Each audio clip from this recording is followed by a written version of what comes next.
This is Chattanooga Civics. I'm Nathan Bird. I'd like to thank my Patreon sponsors for supporting the show, especially the Marks family and Stephen Culp. If you're enjoying the podcast or Instagram feed, please consider supporting me at patreon.com/chatcivics.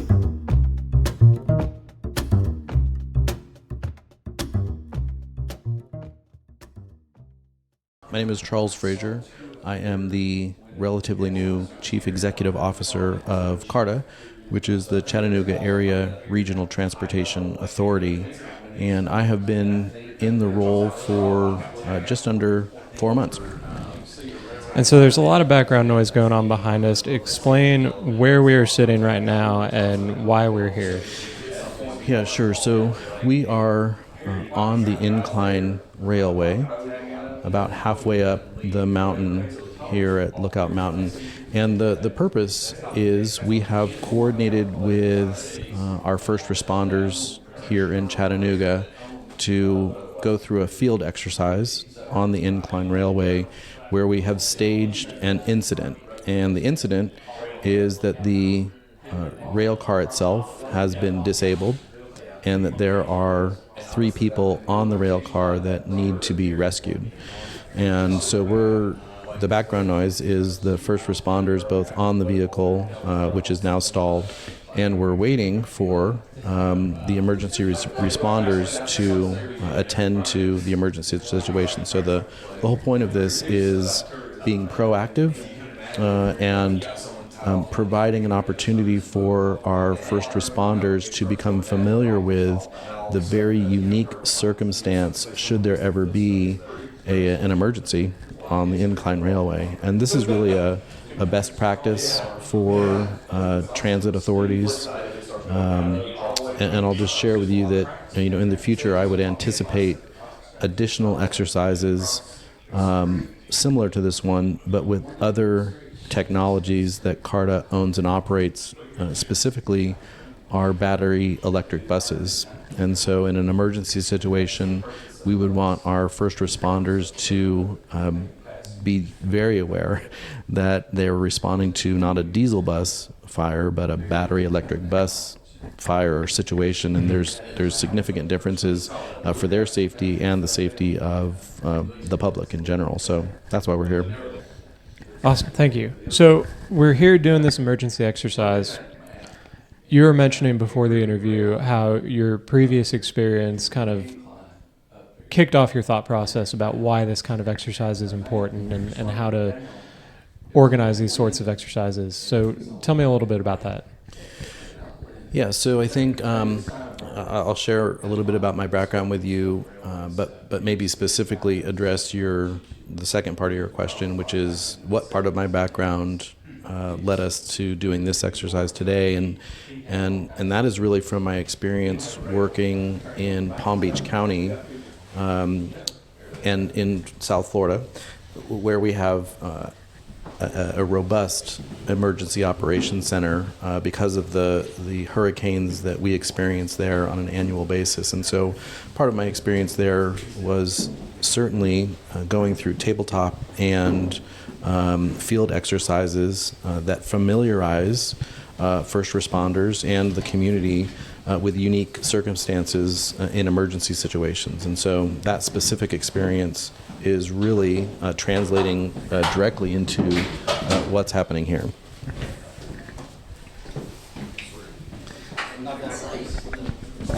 You'll probably edit some of this, but I did want to just go back and describe what we're seeing right now, which is literally the value of this exercise, where the first responders are now becoming familiar with the train itself, the emergency exits, where it's safe or not safe to rope off for the purpose of rescuing people. And so this is really the value of going through this type of an exercise. And we can grab some pictures of it. But absolutely. They just opened the emergency doors at the front of the incline and worked their way up into the train car and are looking around. This is really neat. It is, and I'll just share with you too. We didn't do it this time, but as we have these types of exercises on a more frequent basis. I would anticipate bringing along high school students, college students, for the purpose of educating and informing about the process of public safety, but also STEM, so science, technology, engineering, math, all things that are related to the Incline Railway. So I think there's a lot of opportunity to really make a solid impact here in the community in ways that people don't always think about. Right. So I think that's part of the value proposition. Here we go. The guy's, climbing now on some of the timbers. That way they have some concept as what the thought process was. So I think we picked the wrong end of the train car for a more quiet interview. It's funny. I thought that they would be rescuing from the other end, but here we are at the wrong end. So good learning experience for everybody. I don't mind having the front row seat, though, to the action. No, this is really neat. The unintended consequence of the distraction of being interested in what's going on around us is funny.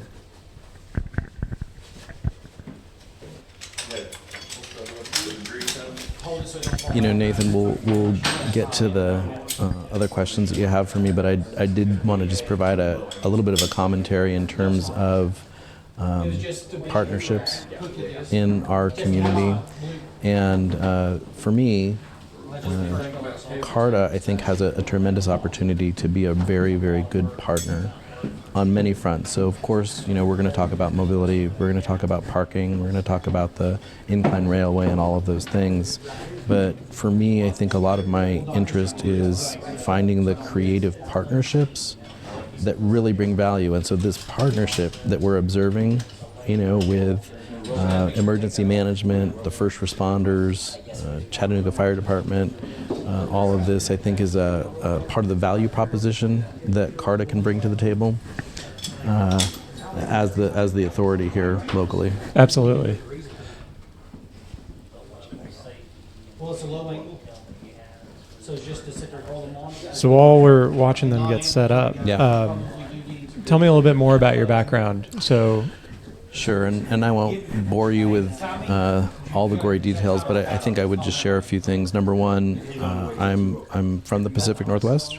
I grew up in Anchorage, Alaska as a youngster before my parents settled in Spokane, Washington, which is where I would call home.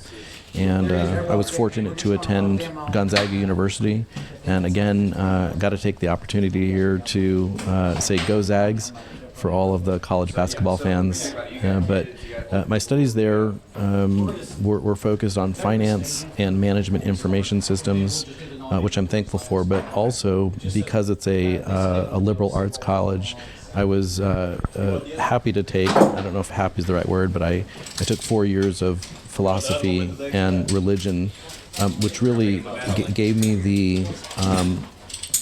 the skill of thinking critically, which is particularly important in local government, and in my role is to think critically about things. So I'm happy that I have that in my background. First job was overseas in Japan. I was fortunate to live there for a year, working for the Board of Education, and while that had many positive experiences, the one thing I would share with you is that it was life-changing for me because I think as a youngster, fresh out of college, I didn't know how much I don't know. And that type of a life lesson at a young age was very valuable. And the reason I bring that up is I think it's carried on into my professional career, which is I never assume that I'm the smartest person in the room. I always take the opportunity to listen and learn about other people's opinions, about history, and those things will be things that I do here in Chattanooga, which is getting to know the people, getting to know the community, understanding the history and what's happened here, and then partnering with leaders in the community to make improvements and changes. But related, and more information about my background, really professionally, I've been a public servant for 24 years. I started my career in Palm Beach County, Florida, working for the Board of County Commissioners, the county. And I held a leadership role in 4 different departments, the first of which was the Community Services Department. And in Community Services, we were providing direct support to the community through programs like Head Start, Community Action, Senior Services, Veterans Affairs. And I think through that experience, 2 things. Number one, I learned to really appreciate how local government can positively influence the success of a community, number one. And then number 2, I found a passion for myself wanting to do something in public service. And so I've really, been in public service since that time. I was also the director of security for Palm Beach County, and eventually was appointed to be the deputy chief executive officer of the transit system, which is how I got involved in public transit. Related, I was recruited to be the CEO of the transit system in Little Rock, Arkansas, and I think that's relevant. Number one, they have a rail car system there, which is how I became familiar with rail services. And then after Little Rock, I was recruited to Jacksonville, Florida, to work for Jacksonville Transportation Authority, which a very unique governmental agency responsible for both building roads and bridges, so a construction arm, and running transit, which was a very diverse mix of ferry system, buses, monorail system, and in development, one of the largest autonomous vehicle networks in the United States. And then the third arm of the organization is transit-oriented development, which is, a tremendous asset. So I'm happy to bring all of those experiences and skills here to this community and to CARTA. And my goal is to, help move our community forward in a positive way. Awesome. We're going to take a little bit of a break and kind of look at what's going on around us again. Got you.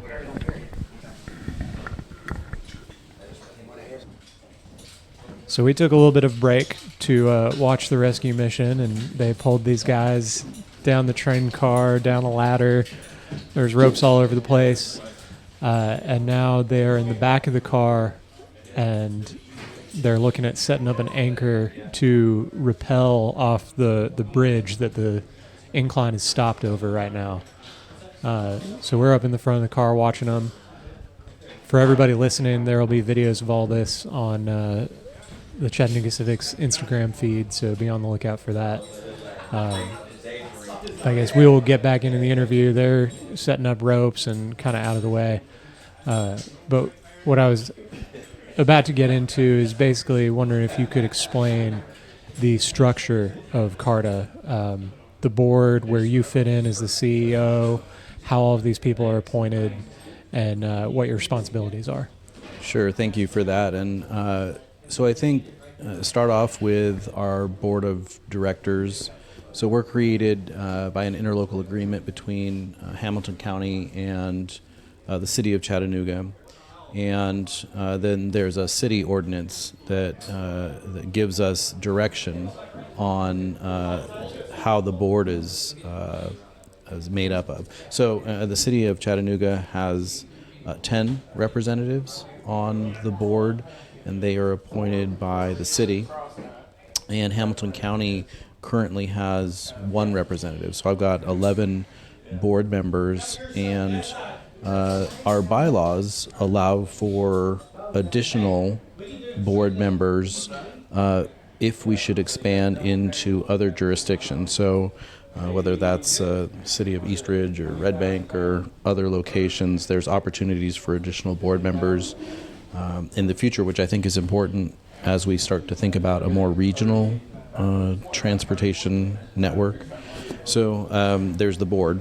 And then I am the chief executive officer. So I'm appointed, hired by the board, and my job is really complete oversight of everything that we do. So it's operations, finance, planning, safety, all of those things. And then I manage the overall organization and all of the business units. So that's the overall structure. And internally, I'm still doing an assessment of what the internal organizational structure will look like. It's fairly flat right now. I have, I think, 11 or 12 direct reports, which is not going to be manageable in the long term. We're going to need to do something a little bit different. But that's the basic structure for the organization.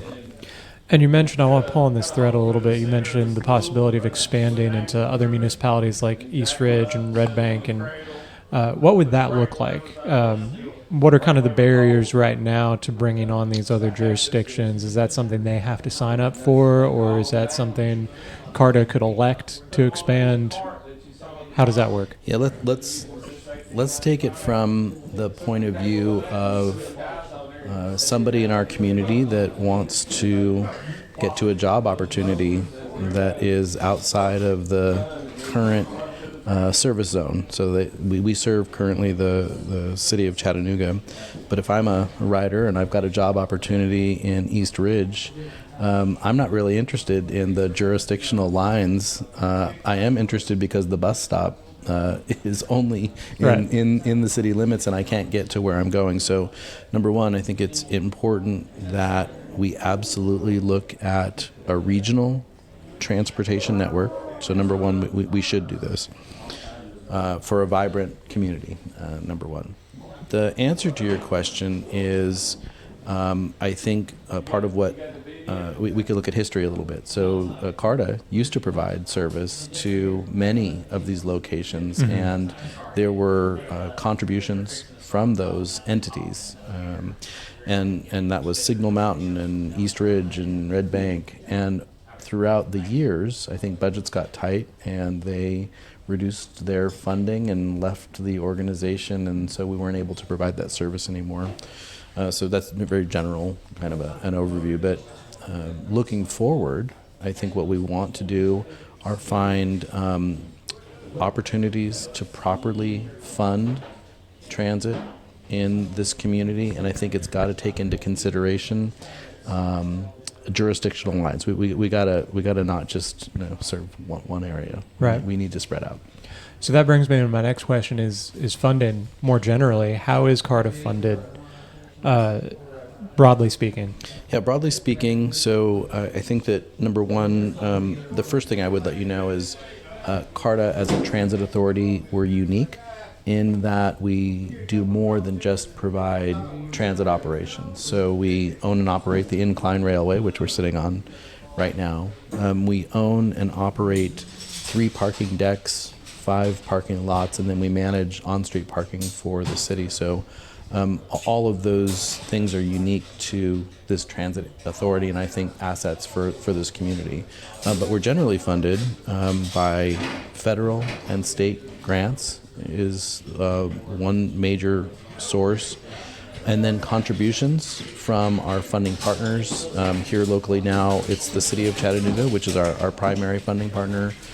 We do get support from Hamilton County as well, and then fares, passenger fares. So from Incline, from bus riders, from parking, all contribute to our revenue. So that's how we're funded today. And what does that budget look like, kind of order of magnitude? Yeah, I think that this year the budget is just under $30 million annually, and that's all of our services. So at a recent, I think it was a board meeting, you talked about how CARTA is currently facing a fiscal cliff, I think is the phrase that was used. What is the background of that fiscal cliff, and what do you think the most probable way forward out of that situation is? Yeah, thank you for that. And so I think a few thoughts. Number one, many transit agencies are struggling with a potential fiscal cliff in the next few years. A lot of that is due to the pandemic itself, which really decimated ridership. Ridership was a little bit on the decline prior to the pandemic, but since that time, travel patterns have changed, working from home options have changed. But here in Chattanooga, and specifically for CARTA, what's transpired is that our contributions from fare revenue have decreased. Our contributions from the city and the county have not increased in recent years, but expenses have continued to increase. And so we have been relying on a one-time federal grant award, the American Recovery Act, ARPA funds, to balance our budget over the last several years. And those funds will run out in about 2 years. And so it's very important that from a business point of view that we acknowledge that and then find a robust strategy to deal with that moving forward. And I think what that looks like is a variety of things. Number one, certainly it could mean leveraging the assets that we have for revenue. So it could be the incline, it could be parking. We need to, I think, assess how we charge fares and make the appropriate adjustments there. I think that there's opportunities for other cities to partner with CARTA, and that's a local contribution. I think there's opportunities for both the city and the county to increase their contributions, and that's a little bit of a slow road. We need to take the time to make sure that there's a value proposition that everybody agrees to. And then additional federal grant dollars are also available. So I think all of those things are on the table for discussion. And then a little bit further down the road, I think it's important that we talk about a dedicated funding source that many transit agencies have in the country. And right now, in Nashville, they're going through a referendum process where the community will decide on making an investment in infrastructure, so sidewalks, roads, and transit opportunities. So I think that all of those things we need to look at carefully. Right. So that dedicated funding source that you're talking about, is that like a set percentage of property taxes, or what does that look like? I think here it's unique in each community here, and you'll have to excuse me just for being still relatively new to the state, but the Improve Act at the state level gives us some options to pull on various levers that would generate that revenue. So allow us to come back with a little bit more well thought out what that might look like moving forward. So you mentioned that the CARTA budget is sitting around $30 million, and I was looking around on the website and I found monthly ridership numbers that are sitting around 80,000 per month on fixed routes, 20,000 per month on shuttles, and 5,000 a month on caravans. And I did this kind of very grossly simplistic analysis of just like total budget divided by how many rides are happening in a given year, and I found that there is a kind of value per ride in Chattanooga of around $21. So for every ride that CARTA sees, there's $21 in the budget, and it's not directly related, and I understand there's a lot of complications around that, but I kind of wanted to just get a grasp on what that looks like and compare it to other cities around the country. So I compared it to places like New York and Chicago, which obviously have a much more robust history of transit, but they're sitting closer to around $10 per ride. So with that cost in mind, and for somebody who, thinks about when they think about driving to work, they're only thinking about their cost, which might be their cost on gas and insurance, which is going to be kind of low. They're not thinking about the cost of the roads and everything. So with all these costs in mind, what is the value proposition of CARTA and of transit more generally? Yeah, thank you for that. I think, Nathan, I'm going to use your words. I think that the analysis that you put forward for the $21 per ride, I think it's a little bit too general. It's incredibly general. I was just trying to get a ballpark. I think you said grossly general, and I think I would probably agree. Yeah. So two thoughts on the cost. If you were to parse out the cost of doing business for just our fixed route service, the cost per trip is less than $10. It's going to be $9 or $10, something like that. So it is actually in line with other transit agencies. I think where it starts to get a little bit more complex are the different types of services that we provide. So on the fixed route, that's the most efficient way to move large bulks of people. So that's the $9-10 range.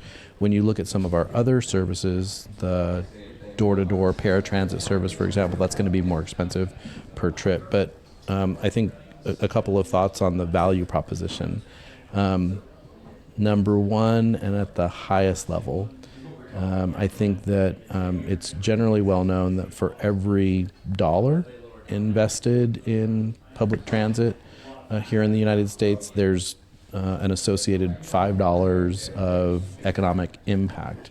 And what that translates into is, as we're investing in the workers that actually do the work, they're in turn earning a living and then going and spending their earnings and putting that right back into this community, right? So there's that basic kind of a thought. But the value proposition for CARTA, I think, moving forward, I think there's several things. So let's talk about, number one, access to opportunity. Literally every single time that someone boards one of our vehicles, enters one of our facilities, they are accessing opportunity. And so what that translates to on a day-to-day basis, somebody gets on the bus and they are accessing their opportunity to get to a job and earn a living. Other people are accessing opportunities to get to education and improve their status and opportunity for future work. Other people might be accessing an opportunity to get on the Incline Railway and experience something that they've never done before. So I think there's value in the opportunities that we provide, and we do so today in a significant way. If you look across all of our services, on any given weekday, we generate over 4,000 passenger trips. And so all of those people are certainly finding value in that service.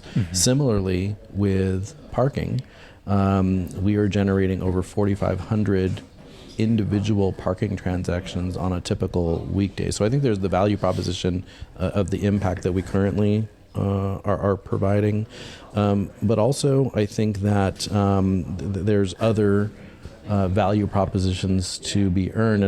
And for me, as I'm getting to know this community, I'm seeing opportunities in things like the environment. I have a lot of people approach me and talk about the opportunities to reduce carbon footprint here in Chattanooga. And they want the opportunity to be able to get out of their vehicle and reduce their own personal carbon footprint. So I think there's the value proposition for people that are using it already. I think there's the value proposition for people that would like an alternative ability to get out of their car. And then I think the list just grows from there, frankly. Right.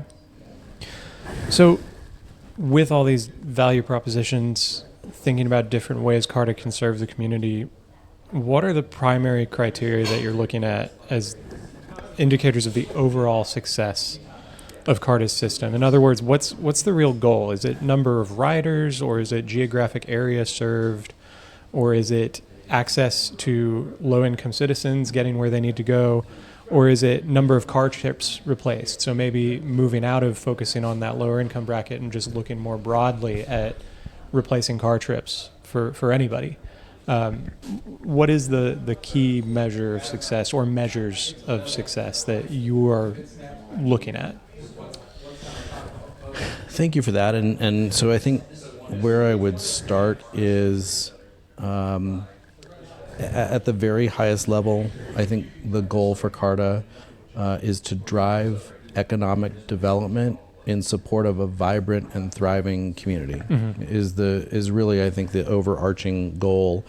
And I've shared, I think, with you before and others that we will do that by developing a comprehensive mobility ecosystem and an infrastructure, transit-oriented development, and parking strategy. And I'm careful to include the infrastructure and parking and transit-oriented development in my response to you because you're asking about how are we going to measure success in the future. And so I think that obviously the one thing that we'll do is we'll look at ridership, right? So there, everybody wants to know, the bus is empty or, are people getting on the system? So I think that one measurement will be the actual ridership that we have on our various services. I think that economic impact from people utilizing the services is something that we should study and set thresholds for how that's contributing to the community. Environmental impact, I think that we can quantify how we're able to reduce greenhouse gases with every trip. I think that we would want to measure that. Social equity, I think, is something important. We want to make sure that people have access to all of the resources in this community in a fair way. Health benefits. Health benefits is something that I would want to measure from people, utilizing public transit, the value of increased physical activity. This is a big one I hear about often. Traffic congestion or reducing traffic congestion. And so I think that that's a measure of value. And then land use and urban development, really the ability for CARTA to utilize our physical resources, land that we own, ability to build structures that can be shared use facilities, I think are things that we can all measure. So those are things that I think that we would want to look at. Things that people don't think about all the time that I would want to add to that. Infrastructure. How about the number of miles of ADA compliant sidewalks is another thing. So people don't realize that CARTA can access federal grants that will build sidewalks and streets and those things. So I think that that's another measure that we could look at. Another opportunity for the value is what about competitive grant dollars that we win and bring to this community is another measure of success. Incline that we're sitting on, number of visitors that we draw to this community, and then the money that they spend and the economic impact there, I think, is important. Something else, parking. This coming month, next month in May, CARTA will be hosting the Mid-South Parking Association annual conference.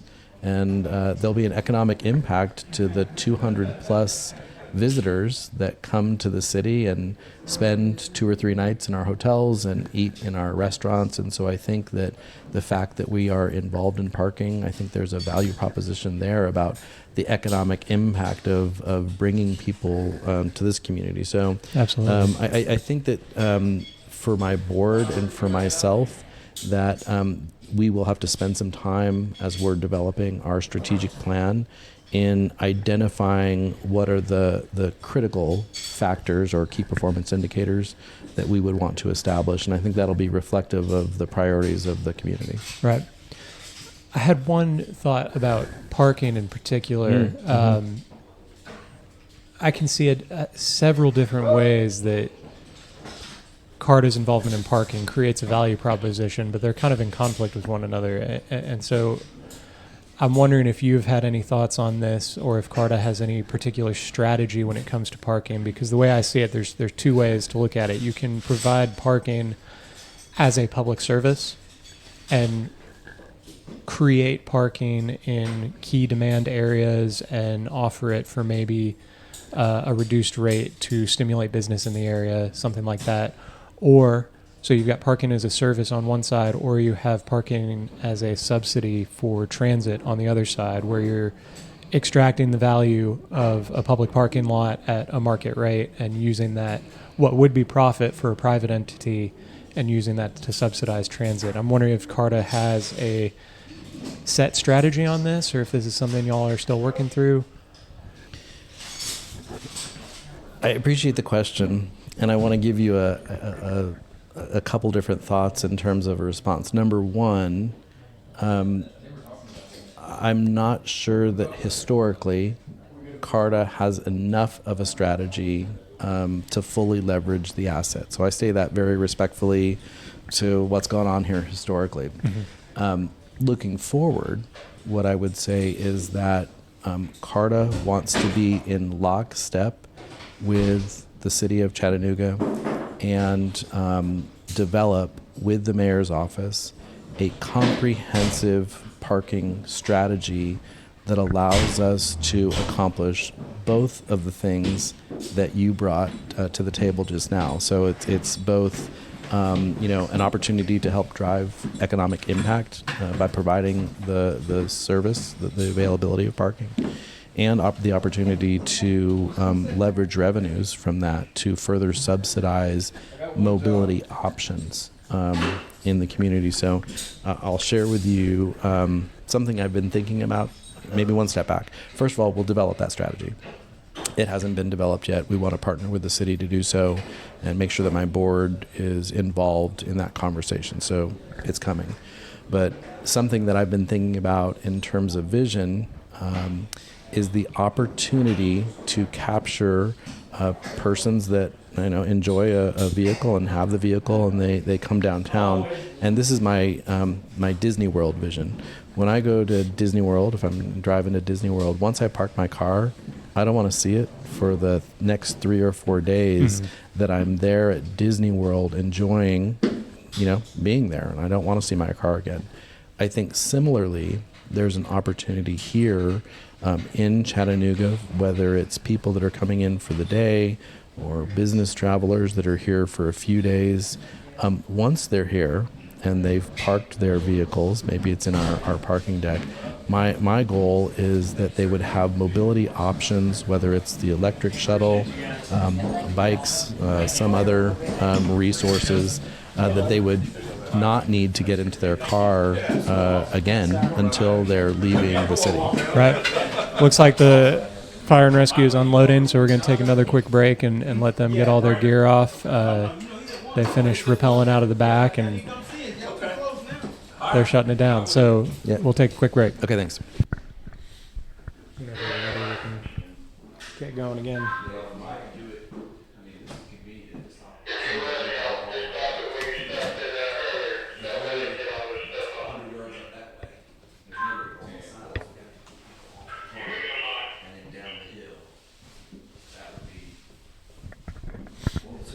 Make sure they're done with the radio real quick. All right, we're moving again. We're heading back down the mountain. So you just finished talking about this kind of park once strategy, the kind of Disney World strategy of people coming to Chattanooga or maybe even living in Chattanooga, and they park their car and they don't use it for days at a time because they're taking advantage of different multimodal opportunities, whether it's a fixed route, shuttle, or maybe going in between the two on the sidewalks that you're talking about, funding through federal grants that CARTA has access to. And so thinking about this park once strategy, one thing that comes to mind, something that people asked me when I told them I was preparing for this interview, is CARTA access to the airport. Is that something that's being studied, whether as a fixed route to the airport or some other solution, maybe a call-a-ride kind of deal? Yeah, I think, so first things first, I don't know that we're studying specifically a route to and from the airport. I think I'm looking, since I'm so new, really holistically at the entire network. What I can let you know is that currently, today, our CARTA Go service, which is the microtransit type of service, does serve the airport. The challenge with the way it's currently set up is it can't get you downtown. So I think that there's definitely an opportunity that we should explore, and we should be very intentional about building out our mobility ecosystem. I think if it makes sense and we're not duplicating efforts in the community, then that would be appropriate. And the reason I say that is that most of the downtown hotels have a free shuttle service to get you from to and from the airport. So I think if we were going to stand something up, I would want to really have my hands around what everyone else is doing and make sure that we're not duplicating efforts and resources when there's other options available. So right. we want to be really strategic about that.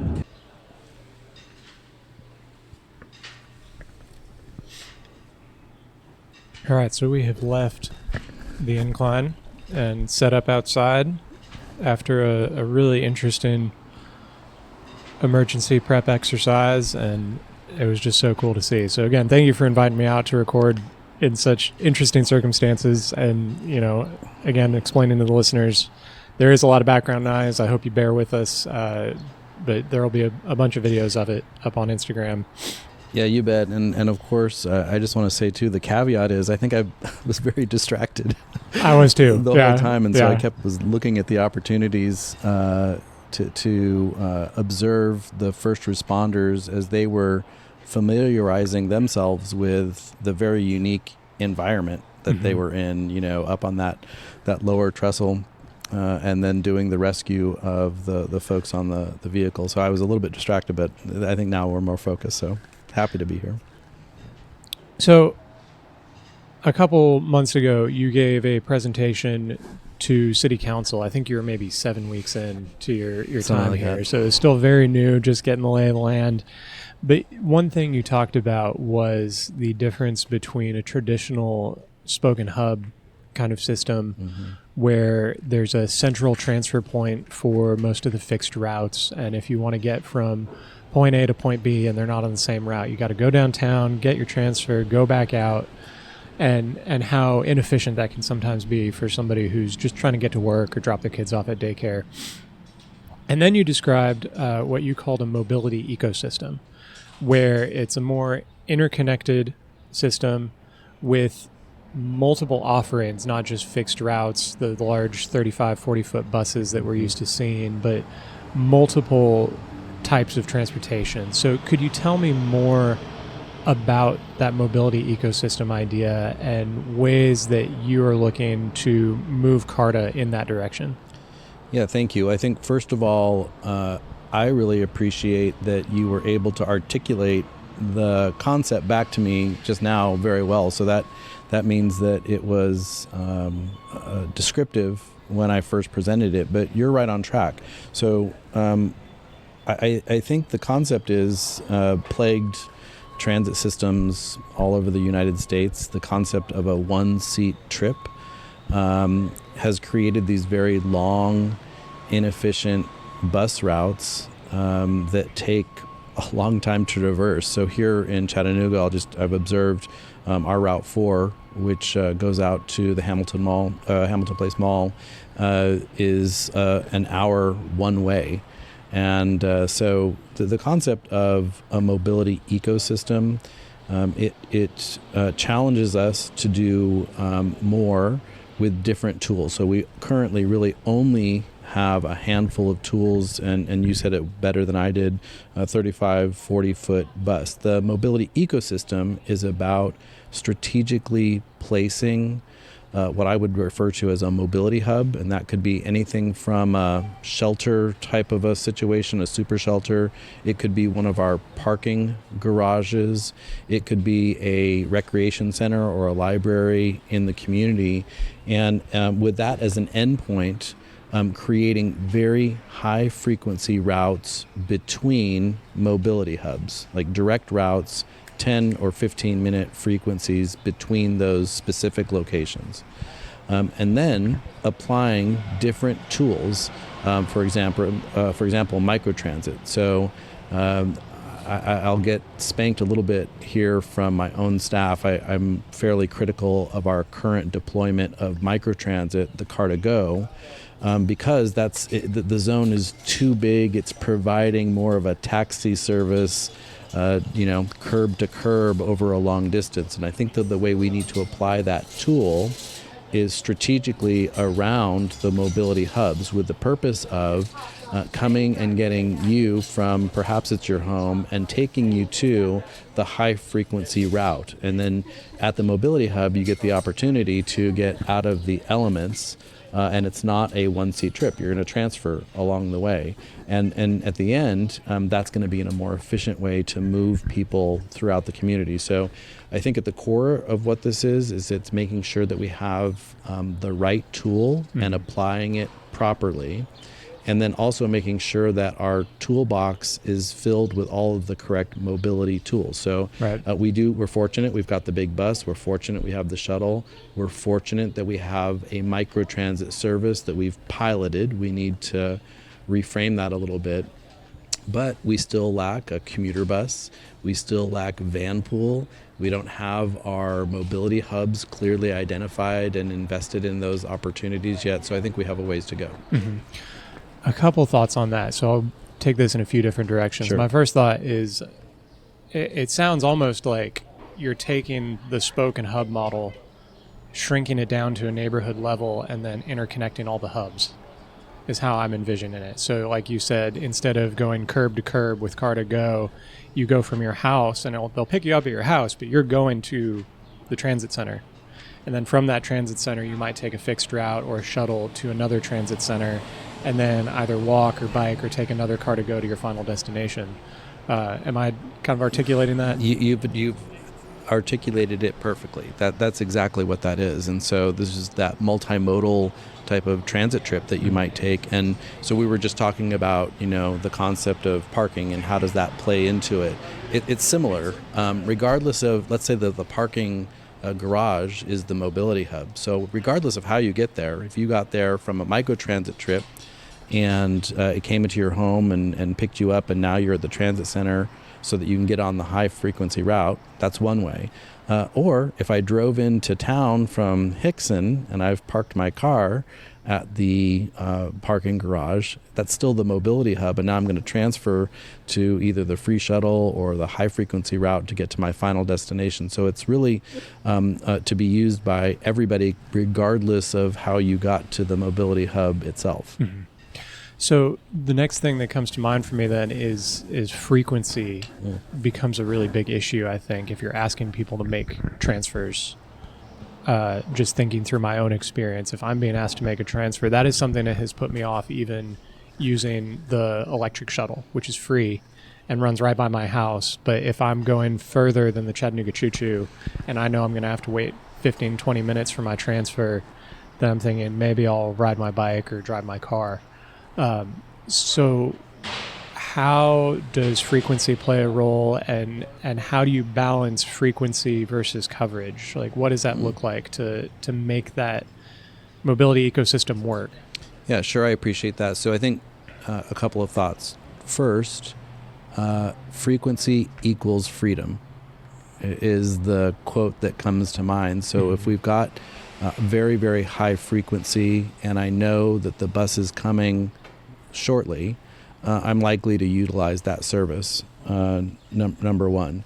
Number two, I think we have to be very strategic about where we place those assets. And this has been a conversation that I'm learning about that's taken place here for the last several years in Chattanooga, which is this choice between ridership versus coverage. And I think it's just I don't think it's quite that simplistic. I think you have to be strategic about where your high frequency routes are. And I think that that's part of the challenge ahead of us, is to be very intentional about what our mobility system is doing for the community. Is it getting people to work? Is it getting people to school? Is it getting people to medical appointments? And then addressing individual travel needs to I guess give the best opportunity for a efficient trip. And I would just throw on there, because you said at the beginning that you've chosen maybe not to take a trip because it incurred a transfer. It's interesting now that I've flown into Chattanooga a couple different times. The need for me to transfer on the airlines Absolutely. has grown significantly. So I think at the end of the day, I think we just need to be very intentional about where we're placing our resources. We want to accommodate as many people as possible, especially on the high frequency routes, and we want to apply the appropriate tools for getting people to those high frequency resources. Right. And then the other thing you mentioned was trying to maybe tie this mobility ecosystem into a broader ecosystem of city services and strategically locating these hubs. And I can't remember if you said library or if I just mentally inserted that. But thinking about libraries, community centers, maybe even the post office, things like that. What does the coordination effort look like between CARTA and all of these other organizations to make that happen, to make your mobility hubs not just a place where you're waiting on a bench for a transfer, but a place where you can actually, live life, maybe send out some emails, get some errands done, read a book. What does that look like? What does that coordination effort look like? So I think that this comes down to partnerships, and I think it comes down to us being very intentional. So I just want to take one step back. When I was describing the concept of a mobility hub, I just want to restate that could be anything from a shelter to a purpose-made facility. So let me go to the far end, which is the purpose-made facility. What if we constructed a facility that was at the core, the transit transfer center? It's the mobility hub where people are coming to get onto the high-frequency route. And so it's a facility, you can go inside, there's free Wi-Fi there. But what if it's multi-level and there's retail there so you can grab a coffee? Mm-hmm. What if upstairs is the child care facility? What if we purposely build that out? And so some of those working parents that might normally have to go to a second trip to go drop off the kids at childcare, what if the childcare facility is part of the journey itself right in the mobility hub there? So it's thinking, I think, outside the box. Absolutely. And being very intentional about where we place this thing. To answer your question directly about what type of coordination will it take, it will take intentional coordination with fill in the blank, with the city, with the library, with recreation centers, with private entities in some cases. So I think that those things are all going to be requiring that lockstep approach to what are we trying to accomplish. Mm-hmm.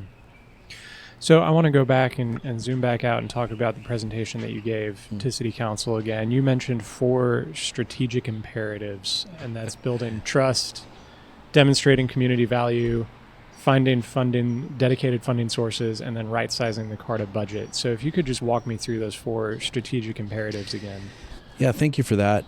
And so I think first things first. So I'm new to the community, I'm new to the organization, and I'm trying to find the lay of the land and unravel all of the history that's happened here. And so those strategic imperatives in my mind that I shared at 7 weeks in, they're largely the same now, which is 4 months in.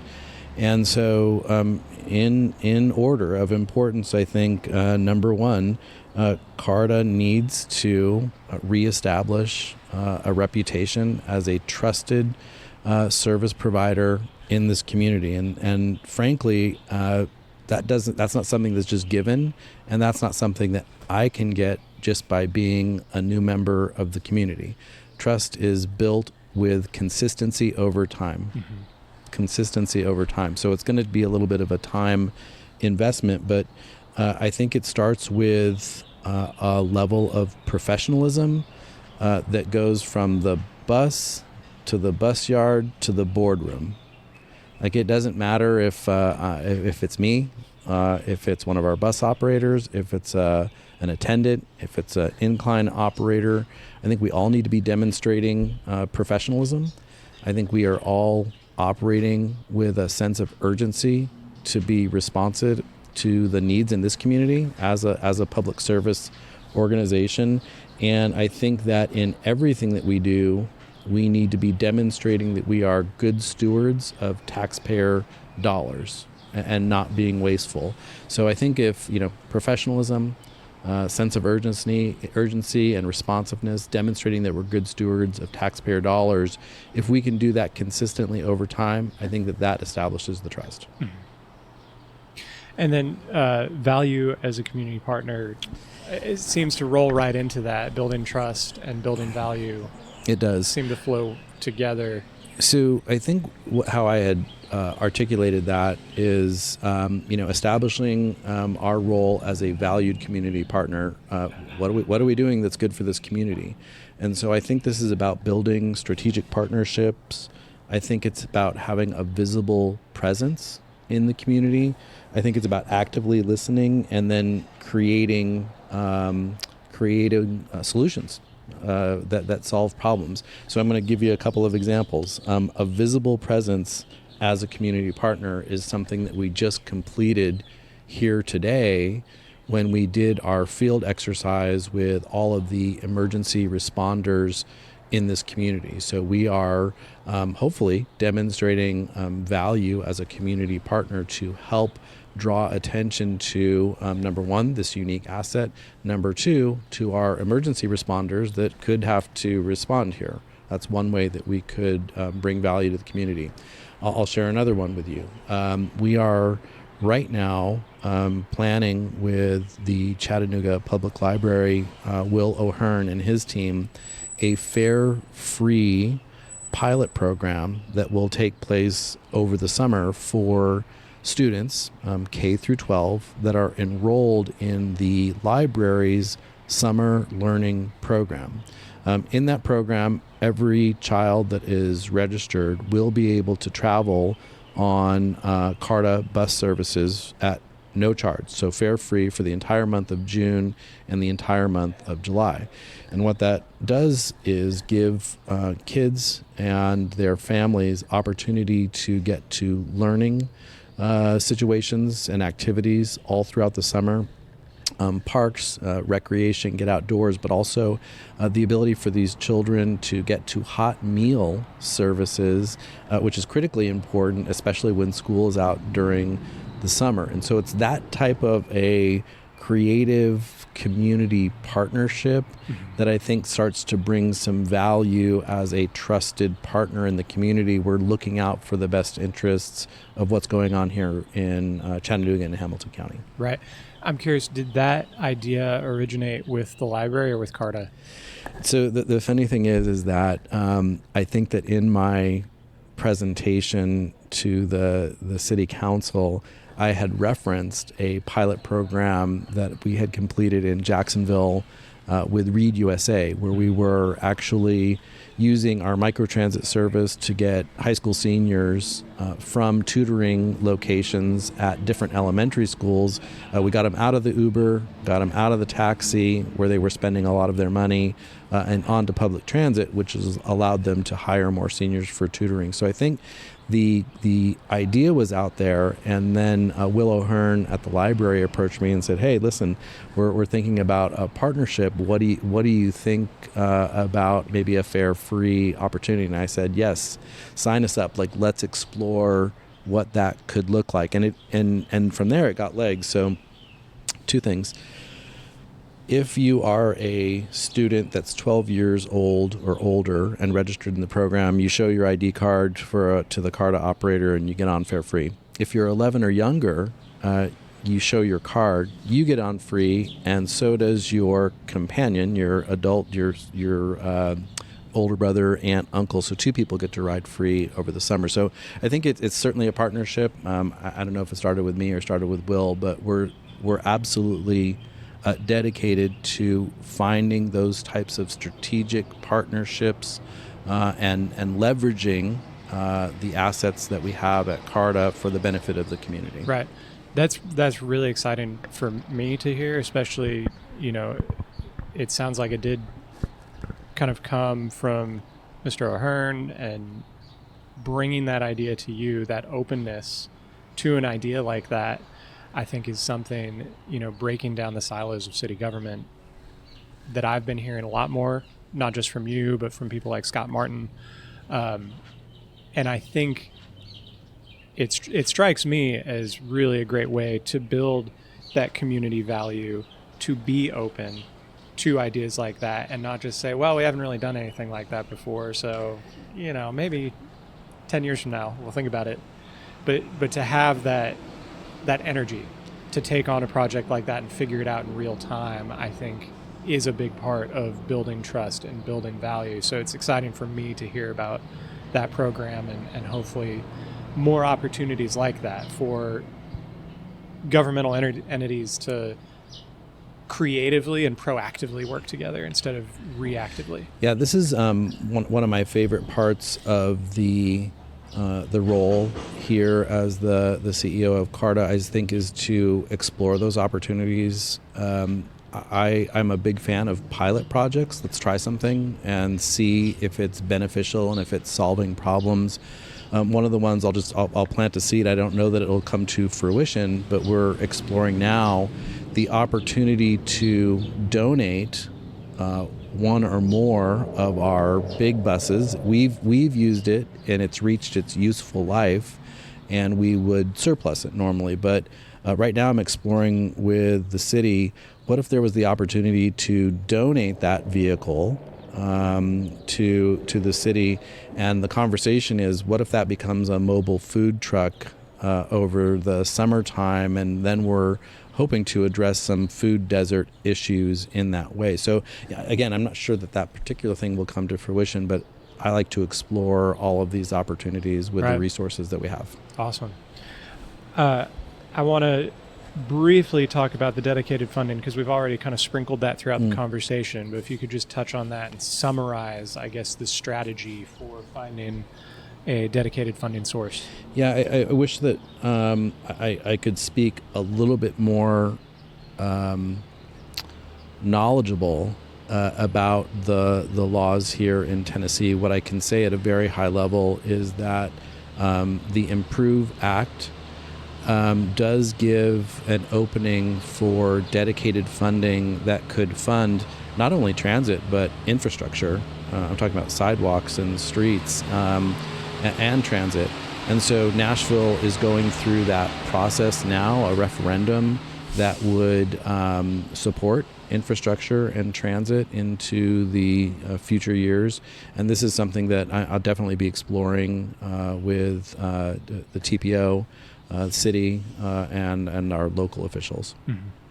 And then the last one, right-sizing the CARTA budget. What are the areas where you think CARTA can become more efficient? I know you've only been here for a few months, so you're probably still working through that, but is there anything that jumps out to you, or is there anything that is already underway in terms of right-sizing that budget? Yeah, thank you for that question. And I would just quickly want to calibrate, what that means. Yeah. So right-sizing the budget does include finding efficiencies, but it's also making strategic investments. So it's not just about, cutting the budget. It's about right-sizing the budget. Where does it need to be bigger? Exactly. And so, for example, I think that what we really want to do is prioritize quality service. Mm-hmm. Safe, efficient, frequent service, I think is very smart. There needs to be an investment in technology. Here in this community, we don't have a robust mobile application that would allow you to pay for your fare, on your phone, or even see the real-time location of your vehicle so that you could plan your time a little bit better. So I think it's a combination of strategic investments, which will prioritize the quality of the service. And then, of course, to answer your question, how do we become more efficient? I think it's adjusting the span and frequency of some of our fixed route and shuttle services. And what I mean by that is today we approach it a little bit too simplistically. And again, I want to be respectful of the CARTA team that's been in place, and this is not a negative on them, but the frequency of our service really should ramp up and ramp down at specific times of the day. So if we've got on the Route 4, our busiest route, and we've got 20-minute service during the peak, that same 20-minute service may not be needed based on demand at 10 o'clock at night once people have gotten to where they're going. And we need to pull back on some of that service delivery and put those resources in the right place. So it's about being efficient in that way. Same with the span of hours, so the hours that we're actually operating. I think there's opportunities to adjust some of that to where there's more demand, per se, from the weekdays to the weekend. investing in infrastructure, ADA sidewalks. So go with me down this road for a second. We have an incredible number of routes that serve areas where there are only some sidewalks, no sidewalks. The sidewalks that are there are not ADA accessible. There is no landing pad. The bus stop is literally in a stake in the grass. And CARTA, by federal regulation, must provide paratransit service, that's door-to-door service, for anybody that cannot access, persons with disabilities that cannot access our fixed route service. Well, what if they could? What if they could access? And so I think if we strategically invest in the infrastructure, sidewalks, connecting sidewalks, landing pads, and give people that are using the more expensive paratransit service that we provide, because they don't have a choice, but if they had the opportunity to get off of the caravan service onto the fixed route service, I think that is another way that we demonstrate efficiency. Right. So that takes a little bit of time. And then finally, we talked about this a little bit, but also adjusting some of the other services that we have, the CARTA Go. For me, the microtransit service that we have, it's been applied in a way that I don't think is the most efficient. The service area is too large, and we're providing basically a taxi service, a one-seat trip across a very long distance, which I'm not opposed to. But if we're going to do that, we need to charge the appropriate fare, so a distance-based fare for that type of premium service. Otherwise, we need to shrink the size of the service area so that it's done so more efficiently. So I think there's a lot of opportunity there, and so right-sizing the budget is not only, pulling back some of those investments, but it's also making additional investments in the right things. Right. Well, I think that is a good place to start wrapping up. I want to give you a few minutes to kind of just summarize what, your next year looks like, what you're excited for, what your challenges are going to be. Yeah, I appreciate that opportunity. I am laser focused on getting out and meeting as many of the community leaders in all parts of Hamilton County as I can, to really get an understanding of all of the problems that exist here and how we can apply the resources that CARTA has access to as part of those solutions. So I would say this, that I've already been very impressed with both Mayor Kelly at the city, Mayor Womp, Hamilton County. I've done presentations to the city council and to the county commission, and now I'm starting the process of developing individual relationships with those city council members and the commissioners to really understand what are the priorities for them. And what I'm hearing is that the priorities are workforce development, jobs, health outcomes, education outcomes, and affordable housing. And those are all things that CARTA can be a part of. And nowhere in that list did we mention a bus necessarily. So I just think that it's really understanding what's important to this community, and then applying our resources to projects and initiatives that help solve and move all of those priorities to the front of everyone's attention, if that makes sense. It does, yeah. Thank you very much for your time. Thank you for inviting me to such an interesting demonstration today. And again, apologies for the background noise, but I think it was well worth it. And I really look forward to seeing what you do in the coming year and beyond. Yeah, thank you for the opportunity. I would invite you to participate in any way that you see fit. I really appreciate that you came out today to observe this particular initiative, but I think that it would be great if we could explore more as we're building out the mobility ecosystem. I'd love the opportunity to come back and spend some time with you in another 5-6 months and see where we are at that point. So I look forward to speaking with you again. I hope you've enjoyed this episode of Chattanooga Civics. Our music was written and recorded by Kevin MacLeod. Find more civic resources at ChattanoogaCivics.com. Chattanooga Civics is a member of the Podnooga Network. To find more great podcasts from local creators, find Podnooga on Facebook and Instagram or on the web at podnooganetwork.com. Thanks for listening.